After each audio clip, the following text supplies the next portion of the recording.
Subscribe করুন মেহেদি cartoon, click করুন bell icon.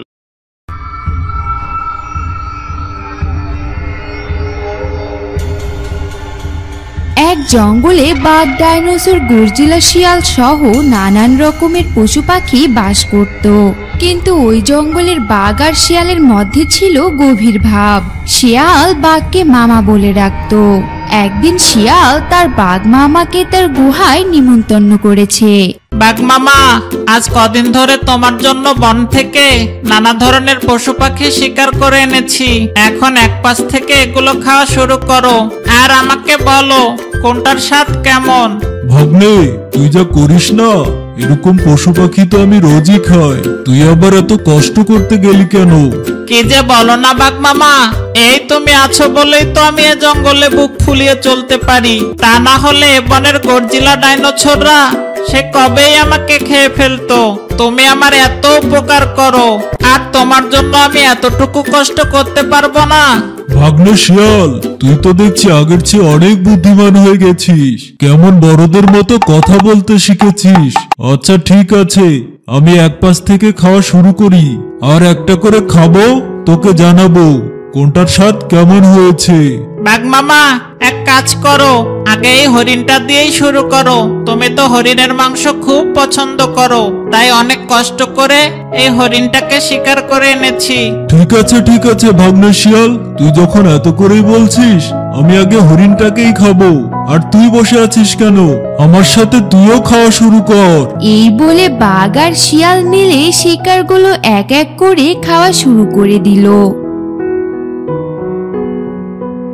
এদিকে ওই বনে বাস করত একটি ছাগল। ছাগলটির একটি ছানাও ছিল। ছাগল ছানাটি বেশ চতুর ছিল। এ নিয়ে মা ছাগলের প্রায়ই ভয় হতো। মা ছাগল তার ছানাকে বলল, শোনো ছানা, আমি গুহায় না থাকলে তুমি যে হুটহাট করে বাইরে চলে যাও, এটা আর কখনোই করবে না। তুমি কি জানো বাহিরে বাঘ, ভাল্লুক, সিংহ, ডাইনোসর, গর্জিলা, পাজি, শিয়ালও আছে। ওরা তোমাকে ধরতে পারলে কস কস করে চিবিয়ে খেয়ে ফেলবে। ঠিক আছে মা, তুমি কোনো চিন্তা করো না। তুমি জঙ্গলে চলে যাও, আমি তোমার কথা মতো গুহাতেই থাকবো। এই তো আমার লক্ষ্মী ছানা। ঠিক আছে, আমি জঙ্গলে ঘাস খেতে গেলাম, তুমি নিজের খেয়াল রেখো। এই বলে ছাগল চলে গেল জঙ্গলে ঘাস খেতে। মা ছাগল চলে যাওয়ার কিছুক্ষণ পর ছাগল ছানাটি বলল, এভাবে গুহার ভিতরে বসে থাকতে কার ভালো লাগে? মা শুধু শুধু আমাকে বাইরে যেতে বারণ করে। মার আসার তো অনেক দেরি আছে। আমি এই সুযোগে বাহির থেকে ঘুরে আসি, তাহলে মা জানতেই পারবে না যে আমি বাইরে গিয়েছিলাম।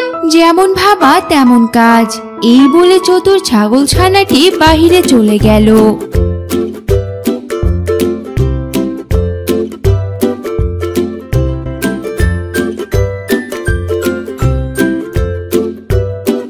গাধার অমন সুটাম শরীর দেখে ছাগল ছানা গাধাকে বলল, তুমি কে? আর তুমি এত বড় কেন? তুমি কি খেয়ে এত মোটা আর বড় হয়েছো বলো তো আমাকে? আমি তো ঘাস খাই, ঘাস খেয়ে আমার শরীর এত বড় আর মোটা হয়েছে। ঘাস তো আমার মাও খায়, কিন্তু আমার মা তো তোমার মতো এত বড় আর মোটা না। তোমার মা কোন জঙ্গলের ঘাস খায় আমি সেটা জানি না, তবে আমি দক্ষিণের জঙ্গলের ঘাস খেয়ে এমন মোটা আর বড় হয়েছি। আমিও তোমার মতো বড় আর মোটা হতে চাই। তুমি কি আমাকে দক্ষিণের জঙ্গলে নিয়ে যেতে পারবে? ঠিক আছে, কোনো সমস্যা নেই। আমি তোমাকে এক্ষুনি দক্ষিণের জঙ্গলে নিয়ে যাচ্ছি, চলো আমার সাথে। এই বলে ছাগল ছানা আর গাধা চলল দক্ষিণের জঙ্গলে।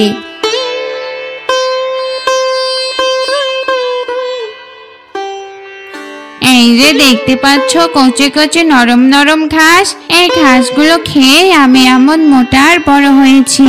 তুমি এই ঘাসগুলো খেতে থাকো, সন্ধ্যা হতেই তুমি আমার মতো বড় আর মোটা হতে পারবে। আমি এখন চললাম, আমি আমার গুহায় ছানাকে রেখে এসেছি। এই কথা বলে গাধা সেখান থেকে চলে গেল। কিন্তু গাধা আসলে গাধাই ছিল। গাধা যে একদিনে এই ঘাসগুলো খেয়ে মোটা আর বড় হয়নি সেটা সেই গাধা জানতো না। ছাগল ছানাটিকে গাধা এভাবে বিপদে ফেলে এখান থেকে চলে গেল। যাক, আমি এখন সন্ধ্যা পর্যন্ত এই ঘাসগুলো খাবো, আর সন্ধ্যা হতেই আমি গাধার মতো মোটা আর বড় হয়ে যাব। তখন মা আমাকে দেখে অনেক খুশি হবে, আর তখন ছোট বলে বাইরে আসতে আর বারণ করবে না। এই বলে ছাগল ছানাটি সারাদিন ধরে সেই ঘাসগুলো খেতে থাকলো। এদিকে সন্ধে হয়ে গেল, তবুও ছাগল ছানা মোটা আর বড় হলো না। তখন সে বলল, ওই গাধাটা বোধহয় আমাকে বোকা বানিয়েছে। সারাদিন ধরে তো ঘাসগুলো খেলাম, তবুও তো ওই গাধার মতো মোটা আর বড় হলাম না। সন্ধে হতে চললো, এখন তাড়াতাড়ি গুহায় ফিরে যাই। এই বলে ছাগল ছানাটি তার গুহার উদ্দেশ্যে যেতে লাগলো। এদিকে বাঘ শিয়ালের গুহাতে দাওয়াত খাওয়া ও গল্পগুজব শেষ করে শিয়ালকে বলল, ভাগ্নে, অনেকদিন পর এমন খাবার খেলাম। সত্যি তোর নিমন্ত্রণের কথা কোনোদিন ভুলতে পারবো না। এখন তো রাত হয়ে গেছে, তুই এক কাজ কর, আমার গুহাতে একটু এগিয়ে দিয়ে আয়। বনে তো গর্জিলা ডাইনোসরের অভাব নেই, কেউ আবার আমাকে অন্ধকারে একা পেলে খেয়েও নিতে পারে। মামা, মাঝে মাঝে তোমার কথা শুনে আমার খুব হাসি পায়। এত বড় একটা প্রাণী তুমি, তবুও গর্জিলা ডাইনোসরকে দেখে ভয় পাও। এই বলে শিয়াল তার বাঘ মামাকে তার গুহায় এগিয়ে দিতে গেল। ওদিকে ছাগল ছানাটি রাত হয়ে যাওয়ায় তার গুহার রাস্তা আর চিনতে পারলো না। সে পথ ভুল করে শিয়ালের গুহায় চলে আসলো আর বলল, রাত তো অনেক হয়ে গেল, আমার গুহা তো আমি খুঁজেই পেলাম না। আমি বরং এক কাজ করি, এই গুহাতে রাতটা কাটিয়ে দেই, কাল সকালে আমি আমার নিজের গুহায় চলে যাব। শিয়াল তার বাঘ মামাকে এগিয়ে দিয়ে কিছুক্ষণ পর আবার তার গুহায় ফিরে আসলো আর অন্ধকারে তার গুহার ভিতরে কি যেন একটা নড়তে দেখলো আর বলল, কে কে ওখানে নড়াচড়া করছে? শিয়ালের এমন কথা শুনে ছাগল ছানা মনে মনে বলে, এই সেরেছে, এটা তো শিয়ালের গুহা। শিয়াল যদি আমাকে চিনতে পারে তাহলে তো আমাকে মেরে ফেলবে। ভয় পাওয়া যাবে না, বুদ্ধি করে কিছু একটা বলতে হবে যাতে এই শিয়াল এখান থেকে পালিয়ে যায়। লম্বা লম্বা দাড়ি আমার, ঘন ঘন নাড়ি, সিংহের মামা আমি, নরহরি দাস। 50 বাঘে আমার হয় এক দাস। ওরে বাবারে, এ তো বলছে 50টা বাঘ ও নাকি এক কাশে খায়। তাহলে এর কাছে আমি কি আর এমন? পালাই রে বাবা এখান থেকে তাড়াতাড়ি। এই বলে শিয়াল এক দৌড়ে তার বাঘ মামার গুহায় চলে গেল। বাঘ মামা, সর্বনাশ হয়ে গেছে। আমি গুহায় ফিরে গিয়ে দেখি একটা রাক্ষস আমার গুহায় ঢুকেছে। ও বলছে ওর নাকি 50টা বাঘ মাত্র এক গাছ হয়। আমাকে বাঁচাও মামা। ধুর ভাগ্নে, তুই কি সব বাজে বাজে কথা বলিস না, শুনে আমার খুব হাসি পায়। রাক্ষস আবার এ বনে কোত্থেকে আসবে? চল তো গিয়ে দেখি। এই বলে বাঘ শিয়ালকে নিয়ে শিয়ালের গুহায় চলে যায়। এদিকে চালাক চতুর ছাগলটি বাঘ আর শিয়ালের উপস্থিতি টের পেয়ে বলে, দুষ্টু পাজি শিয়াল, তুই তাহলে আবার বাঘকে নিয়ে এসেছিস। এবার আমি তোদের দুজনকে উচিত শিক্ষা দেব। এরপর ছাগল ছানা শিয়ালকে উদ্দেশ্য করে বলে উঠল, তোর হতভাগা শিয়াল, তোকে দিলাম আমি 50 বাঘের করি, তুই কিনা নিয়ে এলি একটি মাত্র বাঘ, লেজে দিয়ে দড়ি। ওরে বাবা রে, তাহলে এই পাজি শিয়াল ওই রাক্ষসের সাথে চুক্তি করে আমাকে এখানে নিয়ে এসেছে রাক্ষসকে খাওয়ানোর জন্য। তাড়াতাড়ি পালাই এখান থেকে আমি। এই বলে বাঘ সেখান থেকে দৌড়ে পালিয়ে গেল। মামা, পালাচ্ছ কেন? দাঁড়াও দাঁড়াও, আমাকেও সাথে নিয়ে যাও, নইলে এই রাক্ষস তো আমাকে খেয়ে ফেলবে। দাঁড়াও মামা, দাঁড়াও।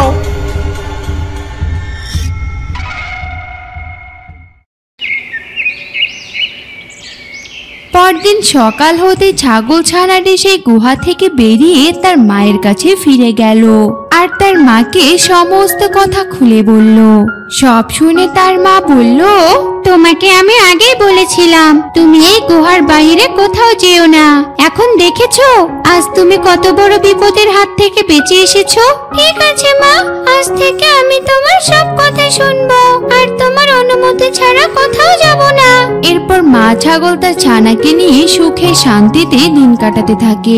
শিয়ালপাড়া জঙ্গলে সকল প্রাণী মিলেমিশে বসবাস করত, কারণ সেই জঙ্গলের রাজা ছিল সিংহ মহারাজ।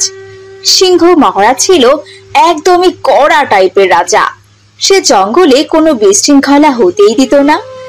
একদিন ওই জঙ্গলেরই এক ছাগল গেল নদীর পাড়ে ঘাস খেতে, কিন্তু হরিণ নদীর পাড়ে কিছুতেই সেই ছাগলটিকে ঘাস খেতে দিচ্ছিল না।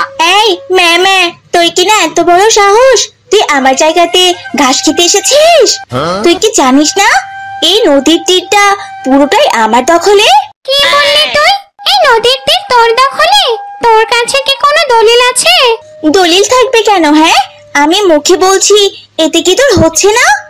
তুই এক্ষুনি এখান থেকে যদি চলে না যাস না, আমি আমার শিং দিয়ে গুঁতো মেরে তোর পেট ফুটো করে ভুঁড়ি বের করে দিব। এই আমি তোকে বলে দিলাম। কি বললি হরিণ? তোর এত বড় সাহস, তুই আমার বুড়ি কানা করবি? দাঁড়া, আমি এক্ষুনি যাচ্ছি সিংহ মহারাজের কাছে নালিশ জানাতে। তোর অনেকবার বেড়েছে, সিংহ মহারাজ তোর কঠিন বিচার করবে। আরে যা যা, আমিও দেখে নেব সিংহ মহারাজ আমার কি করতে পারে।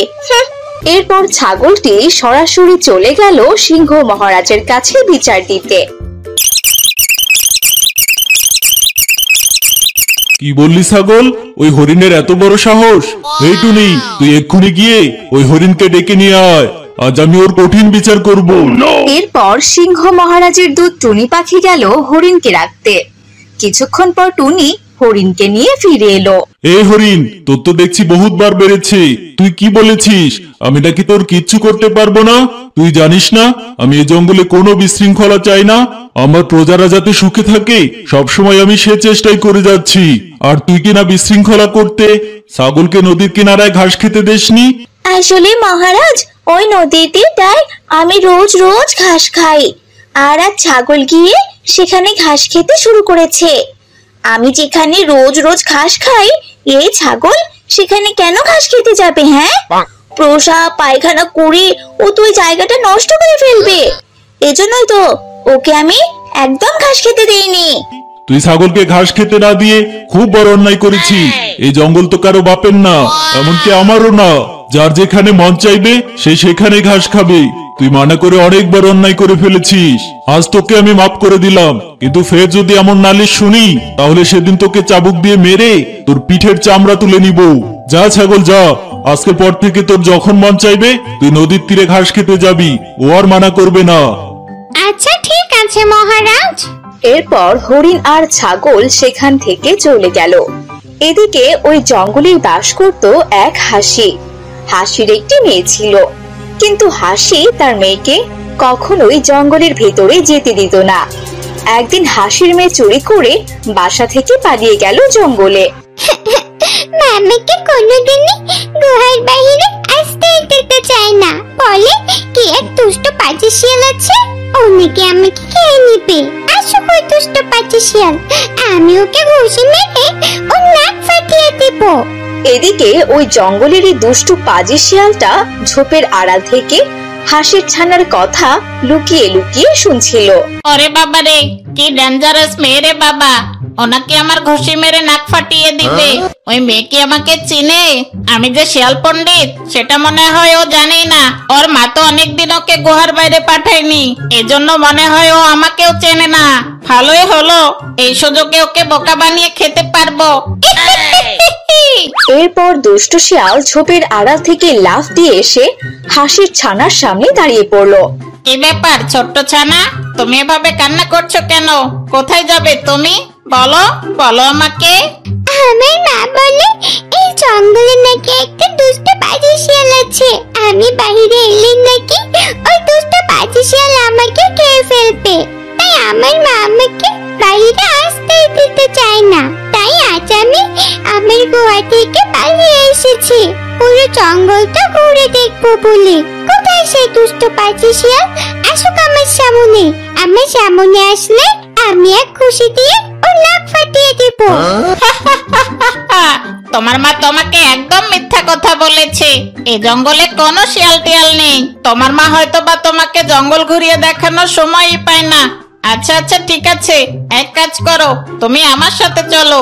আজ আমি তোমাকে পুরো জঙ্গলটা ঘুরে ঘুরে দেখাবো। আর কোনো শিয়াল টিয়ালকে তোমার কাছে ঘেঁষতে দিব না। চলো ছানা। এমনই উল্টাপাল্টা কথা বলে দুষ্টু পাজি শিয়াল হাসির ছানাকে নিয়ে চলল জঙ্গলের ভেতরে।